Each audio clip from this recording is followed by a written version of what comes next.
Alright everyone, welcome back to another video. Last time we left off with bombs and leaflets falling in Burma, showing them dropping, obviously, like bombs on Japanese railroads, and dropping leaflets before, or I think it was before an attack or after an attack, to help kind of tell people to get out. We're now on to Dutch civilians taste the terror of war. October 1944. Women and children seek safety. As British troops of Lieutenant General Sir Miles Dempsey's Second Army fought the Nazis in and about, Hetkonbosch, the lives of Dutch civilians were imperiled. In the picture above, a Dutch civilian frantically rushes two small children off the street to safety, and below, a family takes refuge in a dugout while Tommies engage the enemy. Yeah, so this obviously is not the first time the Dutch citizens have had to deal with war. Obviously when the Germans invaded, things like that, but they just have to face it again, and it's just awful. You can see the civilian, I believe it's a man, yeah. He's rushing his children away as fast as he can because they got to get to safety.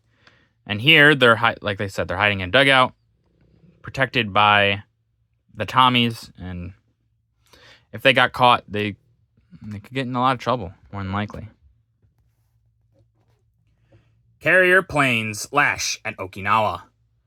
October 9th, 1944. Strike Ryukyu chain.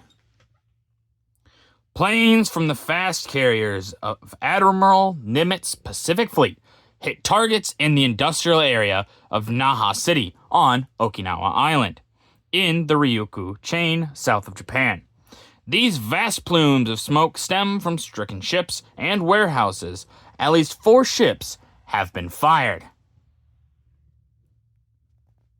Yeah, you can see at this point they're attacking Okinawa, which, if you're looking at Japan, it is, like they said, it's part of the most southern island chain of the Ryukyu Islands. And it's a big part of Japan. Okinawa it's basically like it's right there. And for Japan, this is a big deal because it's attacking more or less homeland. So, and obviously there would be more to come from Okinawa later on, but for right now, they're softening up the enemy, and this is just a taste of what's to come for the Japanese. King George visits the battlefronts. October 1944. Royal tour.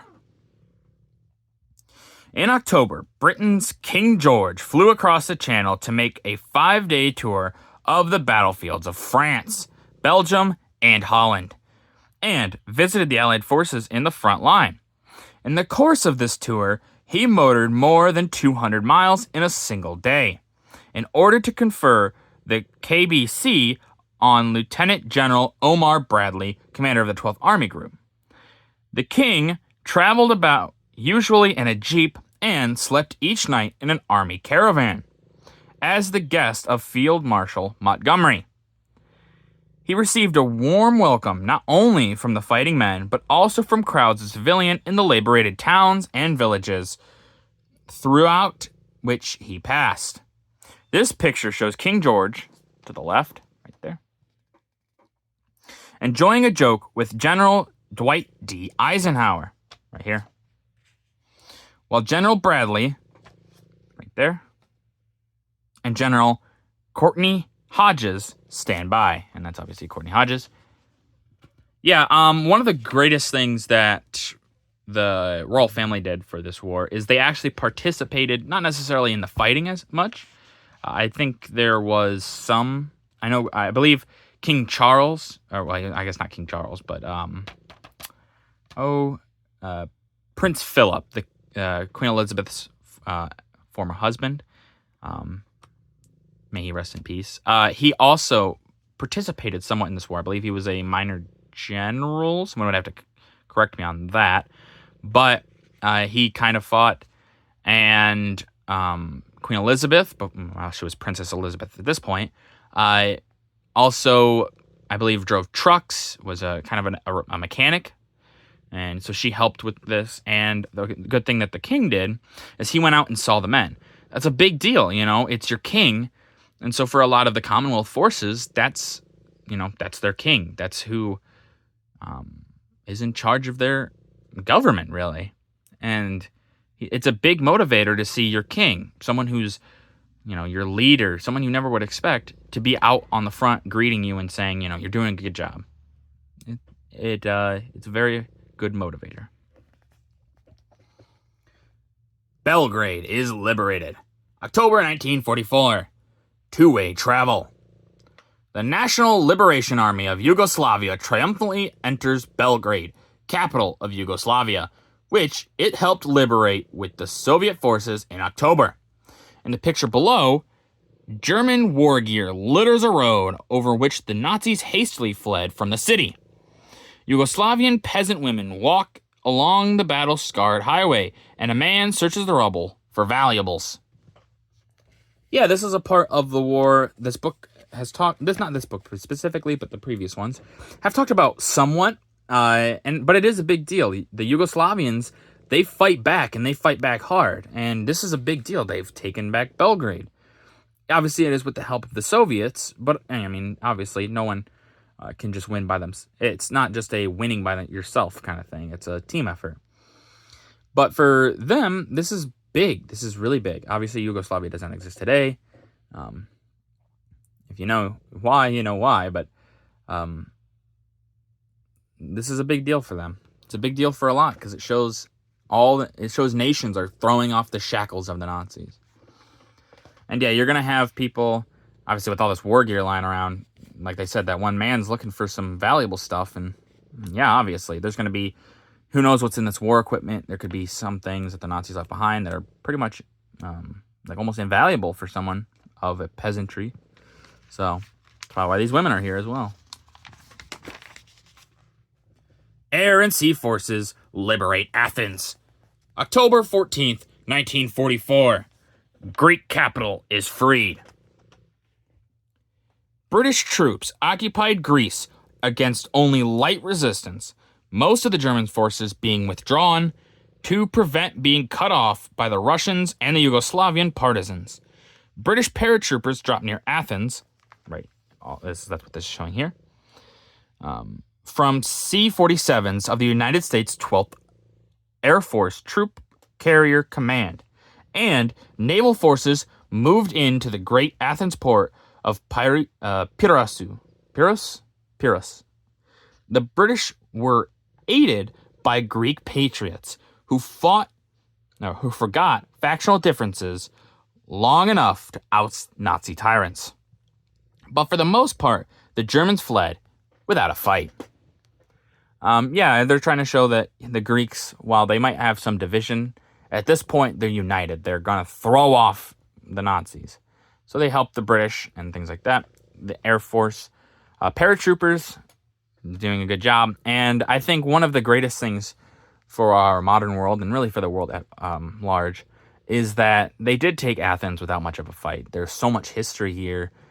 And, obviously, the people as well. But Greece, is an old country. And so it's very nice that much of Athens was taken without much of a fight.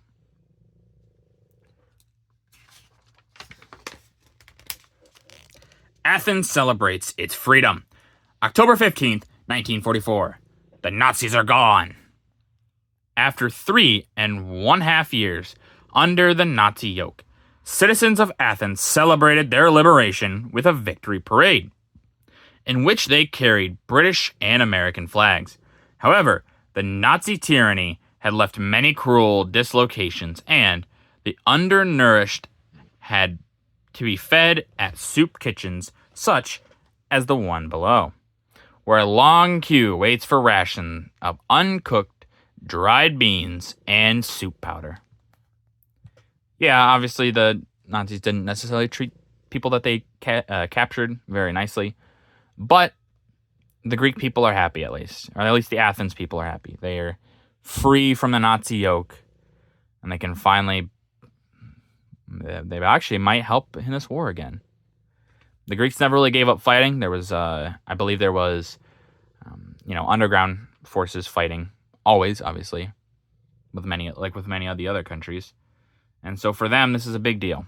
They're glad to be free. Aachen surrenders.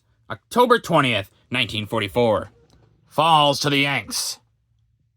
After more than 1 week of fierce street battles, the German city Aachen fell to the American First Army on October 20th.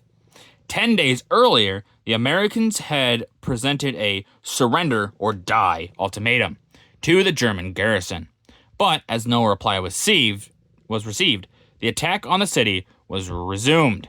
Here, United States envoys carry surrender ultimatum to the Germans. And this is German cities falling. It's a big deal. The Germans, it's getting really bad for the Germans. They're not going to be lasting in this war much longer. We're coming up on the end of it. The Soviets are crashing down on them from the east. The British, French, and Americans are crashing down on them from the west and the south. And, they're still holding Italy, but it's going to start crumbling here. And it's going to be all over soon.